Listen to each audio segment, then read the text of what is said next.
Y regresamos al radar para hablar de la Amazonía colombiana, la región natural con mayor extensión territorial en nuestro país. Sus 483.119 kilómetros cuadrados corresponden al 42% del territorio nacional. Sin embargo, allí apenas habita el 2.82% de la población colombiana. Es un territorio de riqueza y de incontables recursos naturales que se están agotando por la deforestación y la explotación minera. Para conocer más sobre este fenómeno y así buscar soluciones, la Alianza Amazonas 2030, de la cual hace parte nuestro canal Caracol, hizo una encuesta aplicada a 1.000 habitantes de Amazonas, Caquetá, Putumayo, Vaupés, Guaviare y Guainía, que reveló interesantes resultados. Por eso Beatriz Gómez habló con Wendy Arenas, la directora estratégica de la Alianza, quien hizo una radiografía sobre la actual situación del Amazonas y quien hace un llamado para la promoción de la región con el fin de poder posicionarla en la agenda nacional e internacional. Beatriz Gómez entra al radar.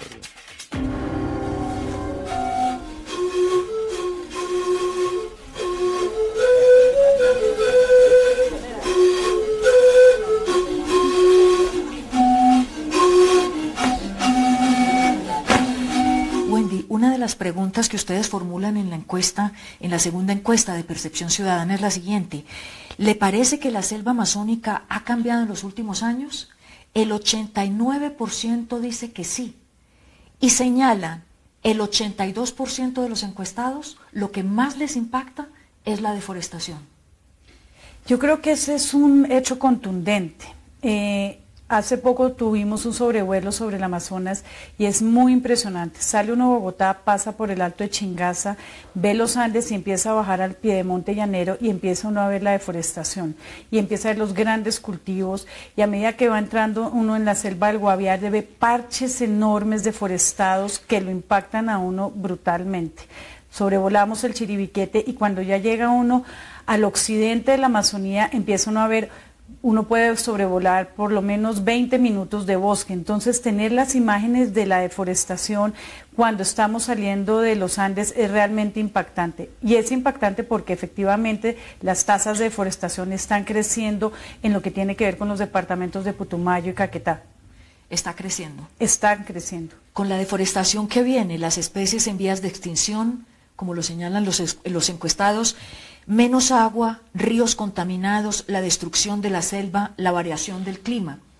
¿A qué ritmo está creciendo la deforestación del Amazonas? Pues la tasa de deforestación en Colombia, la más alta es en el Amazonas. Están en las últimas mediciones del IDEAM son 135.000 hectáreas por año. Esto es un promedio, porque la verdad no sabemos con exactitud cómo se comporta la deforestación. No hay mediciones a la fecha que se hagan anualmente. Tomamos una medición del bosque en un año y en 5 años después lo volvemos a medir y no sabemos realmente en qué año fue la mayor tasa de deforestación. Es una tasa creciente y preocupante, pero el problema no solamente es ese, es que el bosque tiene una capacidad de resistir, de resiliencia. Si se deforesta más de un porcentaje, si llegáramos al 45% del bosque, el bosque solo se autodestruye porque no tiene capacidad de reconstituirse. Es muy preocupante realmente lo que está pasando. Por el lado de los países andinos amazónicos viene la deforestación y por el lado de Brasil y Bolivia la tasa de deforestación es enorme, entonces el bosque amazónico se está viendo centrado, atacado por ambos lados. Bueno, el 92% de los encuestados cree de todas maneras que los recursos de la selva se pueden acabar. ¿Es verdad? Con las acciones del hombre se pueden efectivamente acabar. Curiosamente, gracias a la política del gobierno desde Barco hace 20 años, la Amazonía colombiana es una de las Amazonías mejor conservadas y según todos los modelos en extremos de cambio climático sería la zona de mayor biodiversidad. Si las tasas de deforestación en Brasil continúan, realmente lo que es el noroeste amazónico, en donde Colombia juega un papel importante, sería el único bosque como lo conocemos hoy. A mí lo que me parece más increíble de todo es que estemos deforestando, en el caso colombiano, despejando, abriendo la selva para montar cultivos de sorgo, soya, que van a alimentar cerdos y vacas en Europa y en China. No es para alimentar siquiera humanos, lo que tampoco justificaría la destrucción de la selva. Pero estamos tumbando la selva para alimentar cerdos y vacas en China y en Europa. Beatriz, eso es verdad para la Amazonía en lo que tiene que ver con Bolivia y sobre todo Brasil. Efectivamente, Brasil está deforestando su selva para tener extensiones, grandes extensiones de sorgo y otros alimentos para marranos en China. Es decir, acuérdate que hace unas semanas nació el habitante número 7.000 millones, que tiene una presión muy grande sobre el planeta porque hay que alimentar a 7.000 millones. América Latina es una de esas despensas. Y efectivamente el Amazonas está siendo presionado por cultivos extensos de sorgo y soya para alimentar marranos en la China. Nuestra deforestación es más de frontera agrícola, es más un desorden, la verdad, lo que está pasando en Colombia, que las grandes extensiones, pero eso no quiere decir que no venga. Fíjate que la Amazonas colinda con la Orinoquía, y en la Orinoquía sí se están dando, pensando en extensiones grandes de cultivos, pensando que ahí no hay bosque, pero sí hay ecosistemas, y esos van a empezar a presionar también al ecosistema amazónico, al bioma amazónico colombiano. ¿Qué certeza tenemos que en la Amazonia colombiana no se están montando cultivos de estos para lo que hemos dicho, para alimentar cerdos y vacas? No, certeza yo no te lo puedo asegurar, porque uno de los dramas que tiene también esta región en el país es que hay poca información. El Estado ni nadie mira al 42% del territorio colombiano continental es la Amazonia colombiana, 42%. Nosotros pensamos que somos más andinos, caribeños o inclusive de la costa pacífica que amazónicos. Y el Estado no ha mirado a esta región del país, entonces con certeza yo no te puedo decir. Lo que tenemos claro es que los suelos amazónicos no son los más aptos para este tipo de cultivos y sería realmente muy poco productivo y muy poco estratégico al país destruir nuestra biodiversidad, nuestro futuro, sin realmente saber cómo se va a comportar el bosque ni de esos suelos a futuro. Hay una gran preocupación que refleja la encuesta y es la preocupación de la presión que se está ejerciendo sobre los grupos tribales, sobre los indígenas. Una de las grandes preocupaciones de todas las organizaciones que decidimos montar Amazonas 2030 era eso. Hay una serie de presiones que la verdad el país no se está dando cuenta sobre la Amazonía. Y una de ellas, ¿Cómo es una presión concreta? Mira, como hay una demanda de recursos naturales y recursos mineros en particular, es decir, la Amazonia colombiana nunca había sido un territorio colombiano que fuera apto o por lo menos atractivo para la inversión minera. Hoy en día la minería está empezando a mirar a este territorio y empieza a fraccionar a las comunidades indígenas. Las empiezan a seducir, diciéndoles, claro, las comunidades indígenas viven en el territorio de una manera muy diferente a como vivimos tú y yo acá. Si allá no hay luz, es irrelevante finalmente porque ellos han podido vivir en condiciones muy diferentes a las nuestras. Entonces vienen y les dicen, ustedes podrían tener recursos, para ustedes las minerías sería un tema muy positivo, ¿por qué no piensan en pedir unas solicitudes mineras en zonas mineras indígenas? Y los empiezan a dividir a las comunidades. Generalmente los mayores están en desacuerdo porque saben todos los impactos negativos de la minería, que deja al final muy poco para sus comunidades, pero los jóvenes se dejan seducir y entonces tú tienes líderes jóvenes que están de acuerdo con la minería y líderes mucho mayores, los chamanes, que dicen eso no le va a producir nada bueno a nuestra comunidad. ¿Sabemos cuántas licencias mineras, por ejemplo, concedió o ha otorgado el gobierno, los dos últimos gobiernos, licencias mineras en el Amazonas? Mira, las licencias ambientales no se conoce exactamente qué son y dónde están. Se saben en dónde están los proyectos, pero la opinión pública en general no sabe los impactos ni los estudios. Esos estudios, si bien deberían ser públicos, no son de libre acceso y de fácil acceso a la opinión pública en general. Entonces, yo no sé, por ejemplo, el proyecto Amazonas 2030 no pudo acceder a las licencias ambientales para saber cuáles son los impactos de las solicitudes que se están, de los permisos que se están solicitando para licencias. Se supone que cuando vayan a otorgar un permiso deben hacer previamente un estudio ambiental. ¿Y no hay acceso a esos estudios? ¿Cómo puede ser que nos tengan oculta una información que es tan vital y tan trascendental? Yo creo que es un desorden institucional, básicamente.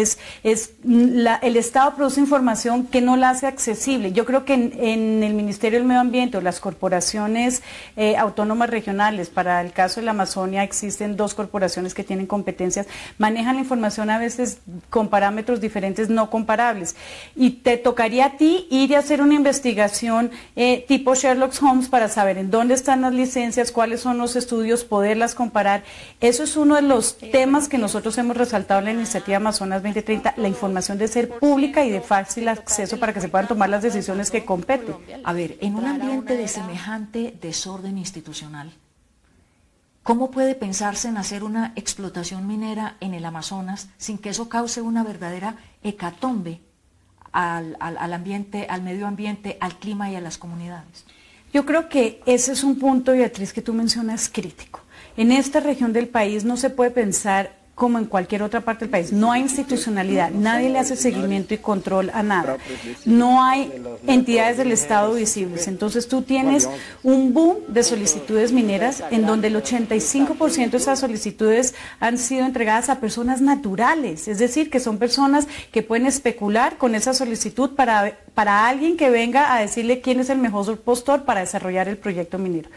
Pero inclusive, si tú decides hacer un proyecto minero, no hay infraestructura, no hay los elementos que se requieren para poder hacer algo medianamente controlado y nadie te puede hacer seguimiento. El Estado no puede llegar allá. Llegar allá puede ser más difícil que llegar a Beijing en la China, porque la infraestructura de transporte, etcétera, etcétera, es muy complicada.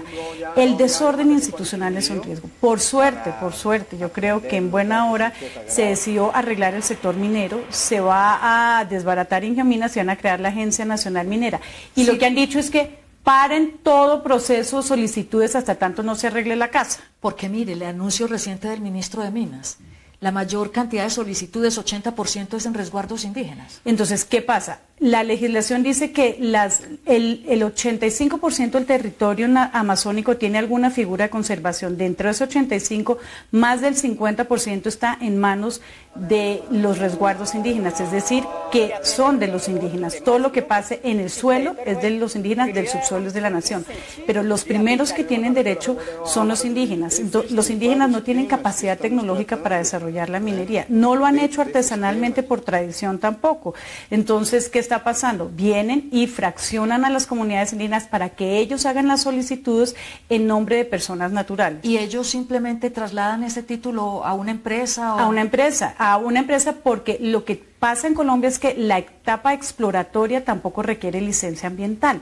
Entonces, la etapa exploratoria, que puede ser muy compleja, que se destruye una gran cantidad de bosque, por ejemplo, con el mineral tan famoso ahora, el coltán, destruyen bosque porque está a ras de suelo.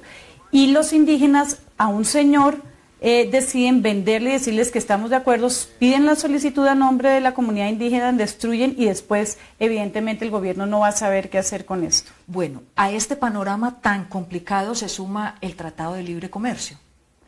¿Cuál es la perspectiva del Amazonas con este Tratado de Libre Comercio? Yo creo que ahí todavía no hay certeza de cuál va a ser el impacto en la Amazonía colombiana. Lo que sí tiene claro es que vamos a tener que mejorar en una serie de temas como infraestructura.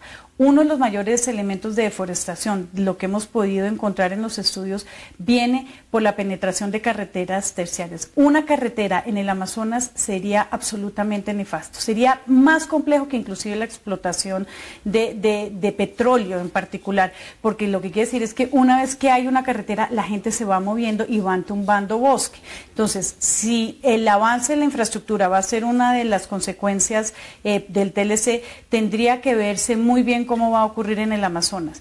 Y yo creo que ahí el ministro Frank Pearl ha sido muy acertado al decir que esta es una región muy especial y que se va a tener que trabajar con una visión muy especial, muy diferente a cómo se ven las políticas de prosperidad y desarrollo económico en el resto del país. El llamado de Amazonas 2030 es a que se detenga cualquier concesión de licencias mineras en el Amazonas. Pues hasta tanto no se organice el Estado, sí.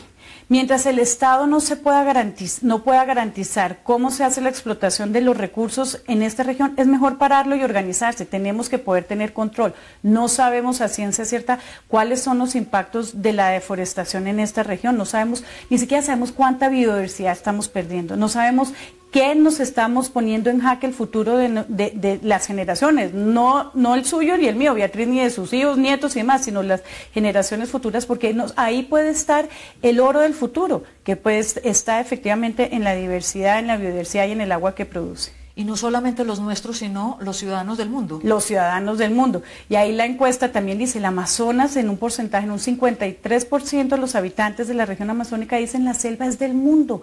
Hay una conciencia de que este bosque tropical húmedo más grande del mundo juega un papel fundamental para todos. Wendy Arenas, muchísimas gracias y que ojalá este llamado urgente sea escuchado por el gobierno nacional. Muchas gracias. Muchas gracias, Beatriz, y a ustedes.